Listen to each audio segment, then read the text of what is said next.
కాకతీయ అని పెట్టి వాటిని మళ్ళా పునర్నిర్మాణం చేసింది కేసీఆర్ గారు. కాబట్టి అంతేకాదు గవర్నర్ గారు ప్రసంగంలో మీరు చెప్పారు మేము ఆధ్యాత్మిక టూరిజం చేస్తాం, దేవాలయాలన్నీ కూడా తీసుకుపోతాం అని చెప్పేసి. మరి మా వరంగల్ జిల్లాలో ఉండే వరంగల్ దేవాలయాల్లో అతిపెద్ద మన ఆనాడు రుద్రదేవుడు కట్టించింది అధ్యక్ష, రామప్ప దేవాలయం. యునెస్కో యొక్క గుర్తింపు కూడా తీసుకొచ్చినాం. మరి కాకతీయులు కట్టించిందని చెప్పేసి ఆ టూరిజం ప్రాక్టీస్ తీసేస్తారా? అది అదేవిధంగా 1000 స్తంభాల గుడి కూడా కట్టించినాం, మరి దాన్ని కూడా తీసేస్తారా? కాబట్టి దయచేసి మీరు ఆలోచించాలని, అదేవిధంగా మా వరంగల్ జిల్లా నాయకులే కాదు, వరంగల్ జిల్లా మంత్రులే కాదు, మొత్తం యావత్తు కూడా అధ్యక్ష ఖచ్చితంగా చాలా సంతోషం సార్, నేను వింటా ఉన్నాము.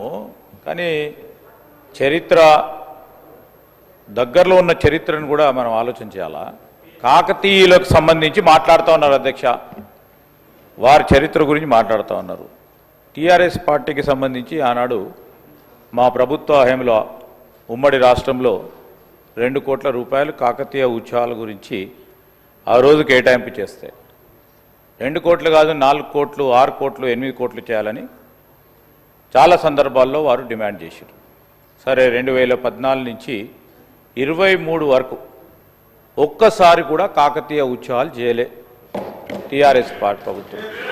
నేను ఈరోజు చెప్తా ఉన్నాను, అది కాదు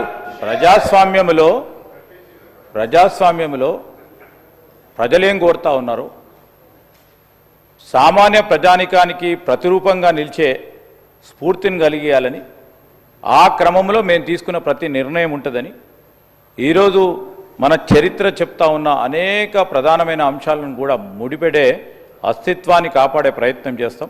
నేను రాజేశ్వర రెడ్డి గారు విద్యాధికుడు అధ్యక్ష, కేవలం నేను వాడిని కోరుతా ఉన్నాను, టీఆర్ఎస్ పార్టీ పరంగానే పోకుండా డెఫినెట్లీ ఒక ప్రొడక్టివ్ ఆలోచనలు ఇస్తారు, ఒక పాజిటివ్ ఆలోచనలు ఇస్తారు. ప్రభుత్వం 14 నెలల నుంచి చేసే కార్యక్రమం ఇది చేస్తే బాగుంటుందని ఆలోచన చేస్తారు. అదేమైనా అభిప్రాయాలు తెలియజేస్తారని ఆశిస్తా ఉన్నాను అధ్యక్ష. శ్రీధర్ అన్న, ఖచ్చితంగా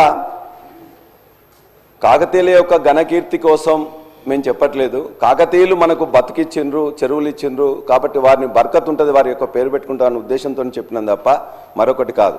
అదేవిధంగా మీరు ఇంకొక మాట కూడా అందులోనే ధన్యవాద ప్రసంగంలో చెప్పారు, ఇవాళ మేము తెలంగాణ తల్లిని మార్చినాం అతి సామాన్యంగా ఉండాలని. చెప్పేవాళ్ళు ఎవరు అధ్యక్ష? అతి సామాన్యంగా ఉండాలంట, నగలు ఉండొద్దంట, వడ్డానం ఉండొద్దా? చెప్పేవాళ్ళు మాత్రం వారి కుటుంబ సభ్యులు మాత్రం నగలు వేసుకుంటారు, వడ్డానాలు వేసుకుంటారు, కోట్ల రూపాయలైన వాచులు పెడతారు, అదేవిధంగా అన్ని చేస్తారు. వారు మాత్రం తెలంగాణ మహిళ చాలా అతి సామాన్యంగా ఉండాలని కోరుకుంటా ఉన్నారు.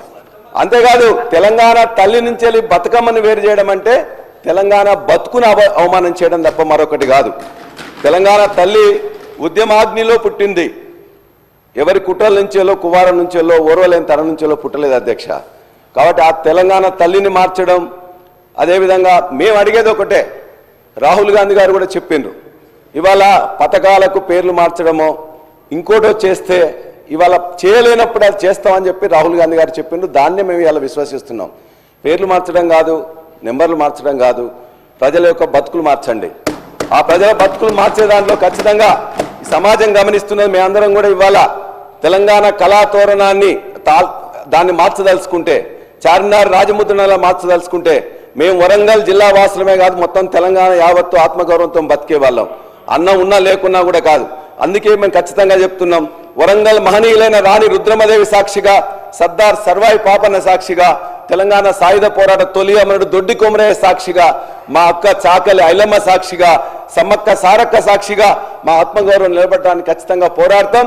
మీరు దయచేసి మార్చవద్దు, మారిస్తే మళ్ళీ మేము వచ్చిన తర్వాత మళ్ళీ మేము తెచ్చుకుంటామని కూడా మీకు తెలియజేస్తున్నాం అధ్యక్ష.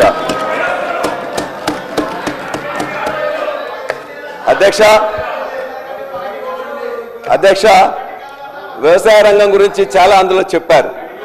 వ్యవసాయ రంగంలో 2014లో ఉండే పరిస్థితి ఏంటి, ఇవాళ పరిస్థితి ఏంటని చెప్పేసి ఒక్కసారి దయచేసి ఆలోచించండి అధ్యక్ష. ఇవాళ అందులో కూడా చెప్పారు వాళ్ళు ఏమైంది అధ్యక్ష, బ్రహ్మాండంగా మొత్తం కూడా ఇవాళ దేశంలో నెంబర్ 1గా చేసినామని చెప్పేసి దేశంలో నెంబర్ 1గా చేసి మీకు అందించిన 2014లో 14-15వ స్థానంలో ఉండే వరి విస్తీర్ణం కానీ ఉత్పత్తి కానీ ఉత్పాదకతలో నెంబర్ 1 చేసి మీకు అందించిన 2024 లెక్కలు చూడండి, ఆనాడు 24 లక్షల మెట్రిక్ టన్నులు వస్తే 141 లక్షల మెట్రిక్ టన్నుల వరి ధాన్యాన్ని మొత్తం కూడా FCIకి అందించింది కూడా ఇలా గత ప్రభుత్వం. దాన్ని